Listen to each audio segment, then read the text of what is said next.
இங்க பார், நமக்குள்ள என்ன அக்ரிமெண்ட் இருக்கு? ரோகிணி விஷயத்தை யார்கிட்டயும் சொல்லக்கூடாதுன்னு அக்ரிமெண்ட் போட்டிருக்கோம்ல. நீ அந்த அக்ரிமெண்டோட எல்லா கிளாஸையும் கவனமா தெரிஞ்சுக்கோ பிரதர். நான் ரோஹிணிக்கும் உனக்கும் நிச்சயதார்த்தம் நடந்த விஷயத்த வர்ஷா கிட்ட சொல்ல மாட்டேன்னு மட்டும் தான் சொல்லியிருக்கேன்.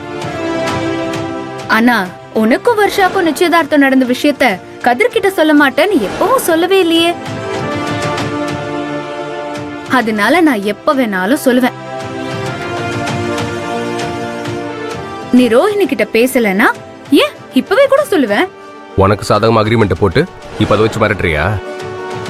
இங்க பாரு, அந்த ஒரு விஷயத்த மட்டும் சொல்லிடாத. வேண்டாம் சொல்லிட்டேன், வேண்டாம். உனக்கு கவுண்ட் டவுன் ஆரம்பிச்சிருச்சு பிரதர்.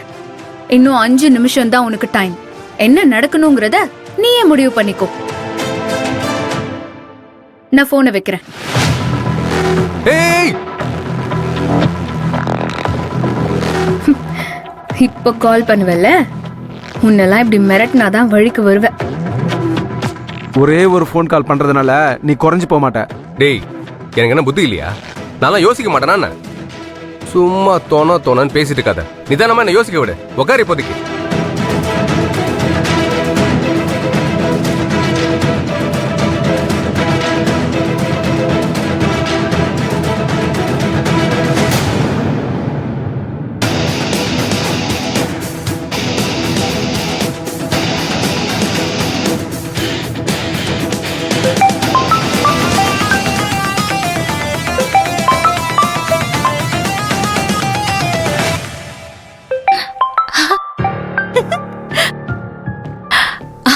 மகேஷ், எப்படி இருக்கீங்க?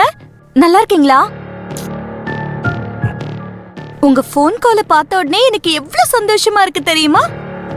இவ்ளோ நேரமா நான் அழுதுகிட்டே இருந்தேன். சாப்பிட கூட இல்ல தெரியுமா? என்ன செல்வ நீ ஏன் சாப்பிடாம இருந்த? நான் பேசாம இருந்தா அதுக்கு ஒரு காரணம் இருக்கும்னு நீ புரிஞ்சுக்க மாட்டியா? நீ என் மனசுக்கு பக்கத்துல இருக்க பொண்ணு தானே, என்னோட மனசறிஞ்ச பொண்ணு தானே, நீ புரிஞ்சுக்க மாட்டியா? இப்படிதான் மகேஷ் நான் ஒவ்வொரு தடவையும் புரிஞ்சுக்கிறேன். நீங்க கால் எடுக்காத சமயத்துல நீங்க பிஸியா இருக்கீங்கன்னு தான் நான் நினைச்சுக்கிறேன்.